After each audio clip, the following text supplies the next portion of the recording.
నమస్తే, welcome to our channel. నేను సౌజన్య. ఆంధ్రప్రదేశ్లో ఇప్పుడున్నటువంటి గవర్నమెంట్ కాకుండా వేరే ప్రభుత్వం, అదే చంద్రబాబు నాయుడు కనుక అధికారంలోకి వస్తే తెలంగాణలో ఉండేటువంటి రియల్ ఎస్టేట్ పడిపోయేటువంటి అవకాశాలు ఎక్కువగా ఉన్నాయని చెప్పని కథనాలు వస్తూ ఉన్నాయి. మరి ఈ వార్తలో వాస్తవం ఎంత ఏంటి? ఈ అంశానికి సంబంధించి వారి విశ్లేషణని మనతో పంచుకోవడానికి ఈరోజు మనతో పాటు ఉన్నారు real estate expert Nandi Rameshwar Rao గారు ఉన్నారు. వారితో మాట్లాడదాం. నమస్తే అండి. ఆంధ్రప్రదేశ్లో గవర్నమెంట్ మారబోతోంది, చంద్రబాబు గారు అధికారంలోకి వస్తున్నారని అంటున్నారు.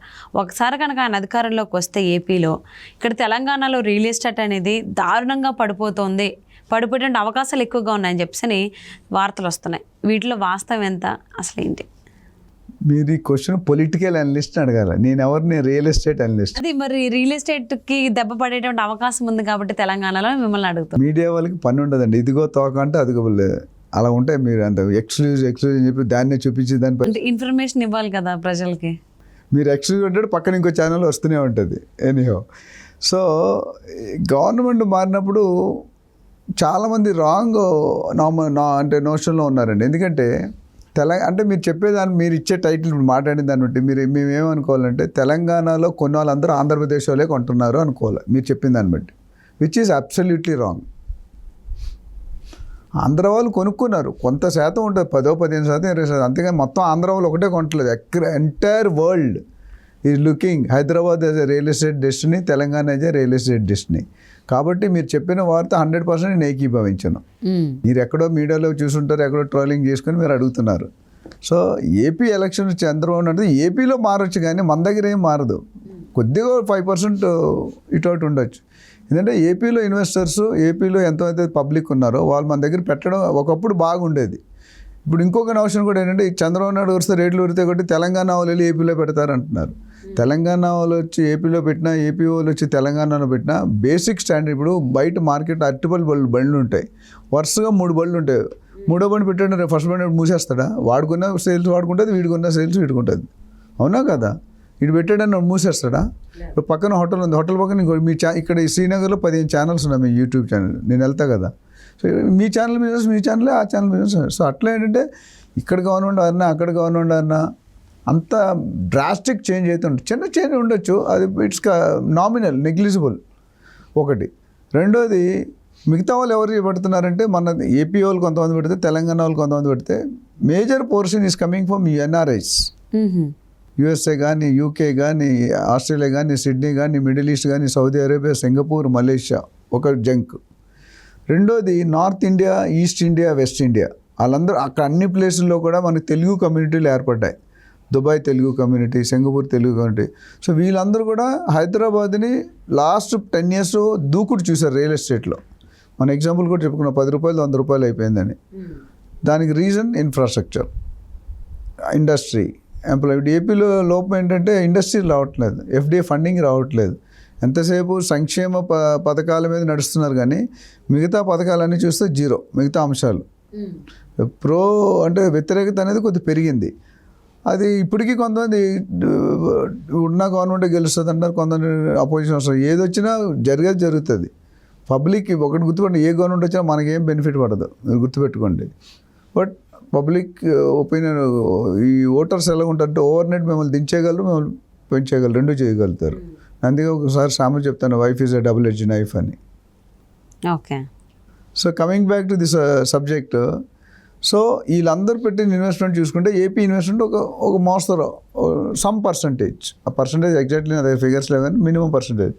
రెండోది, రేరా అనే బాడీ వచ్చిన తర్వాత ఈ గవర్నమెంట్స్తో సంబంధం చాలా తగ్గిపోయింది రియల్ ఎస్టేట్లో. ఎందుకంటే రియల్ ఎస్టేట్ ఒకప్పుడు అన్ప్రొఫెషనల్గా ఉన్న, అన్ఆర్గనైజ్డ్ అంటాం. ఇప్పుడు కొద్దిగా ఆర్గనైజ్ అవ్వడానికి సన్నాహాలు వేస్తున్నారు. రేరా అప్రూవల్ కానీ, డిటీసీ అప్రూవల్. అంతకుముందు బిల్డింగ్స్కి అప్రూవల్ ఇట్లా తీసుకునేవారు, ఇలా కట్టేవారు పైన వాటర్ ట్యాంక్ లాగా, విచ్ ఈస్ రాంగ్. అంటే కింద చెక్ చేస్తారు, పైన చెక్ చేయరు కదా. కింద ఇంతే ఉంటుంది సిలిండర్ లాగా, పైన ఇలా ఎక్స్ట్రా ఉంటుంది. ఇప్పుడు ఏం చేస్తారు గవర్నమెంట్, ఇవన్నీ కనిపెట్టి 2 సార్లు ఇస్తున్నారు పర్మిషన్. ఫస్ట్ టైం ఎలా కట్టాలో మనం ప్లాన్ ఇస్తాం, పర్మిషన్ టు బిల్డ్ అంటాం. తర్వాత 2-3 సంవత్సరాల తర్వాత ప్రాజెక్ట్ అయిపోతే పర్మిషన్ టు వర్క్ ఆపరేట్ అనేటప్పుడు మళ్ళీ వెళ్ళి చెక్ చేస్తారు, మార్టిగేజ్ చేస్తున్నారు 10%. వీళ్ళు సరిగ్గా కట్టకుండా డీవియేషన్ ఎక్కువ చేస్తారు అనుకుంటే ఎరగొట్టేస్తారు, అంటే ఓసీ ఇవ్వరు. అందుకని ఇప్పుడు బిల్డర్స్ కూడా జాగ్రత్త ఉండి రేట్లు బాగా పెంచారు. ఎందుకంటే అంతకుముందు ఈ విధంగా వచ్చే కూడా రేట్లు తక్కువ ఉండేది. ఇప్పుడు అలా కాకుండా రేట్లు పెరిగిపోయినాయి.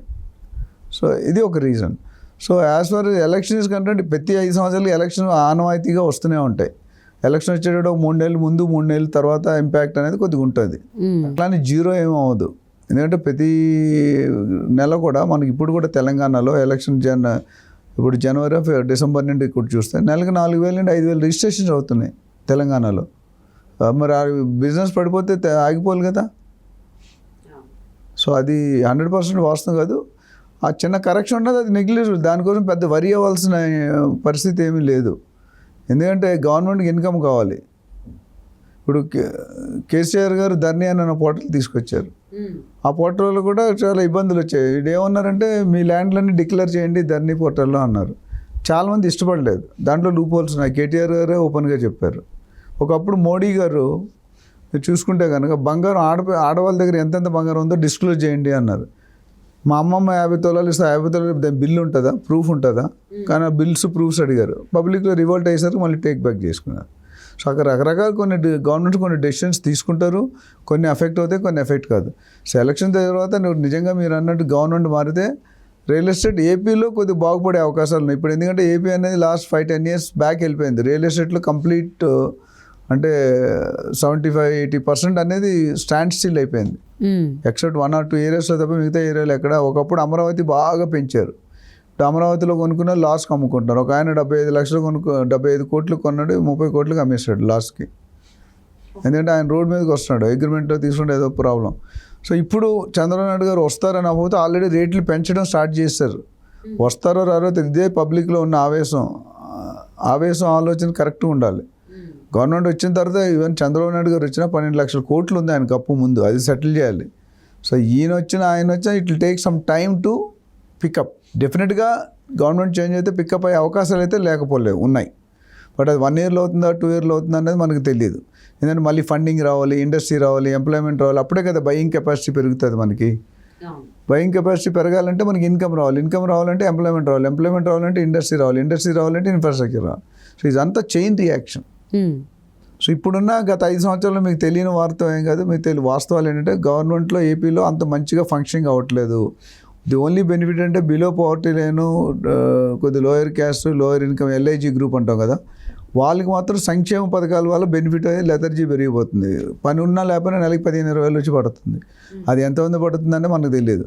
బట్ మిగతా అది గుడ్ స్టెప్. అంటే పబ్లిక్కి, పూర్ పీపుల్కి హెల్ప్ చేయడం అనేది actually it's positive agenda. But దాంతోపాటు మిగతా స్టేట్ కూడా డెవలప్ కావాలి కదా. ఒకప్పుడు ఏపీ అనేది ఒక కింగ్ ఉండేది.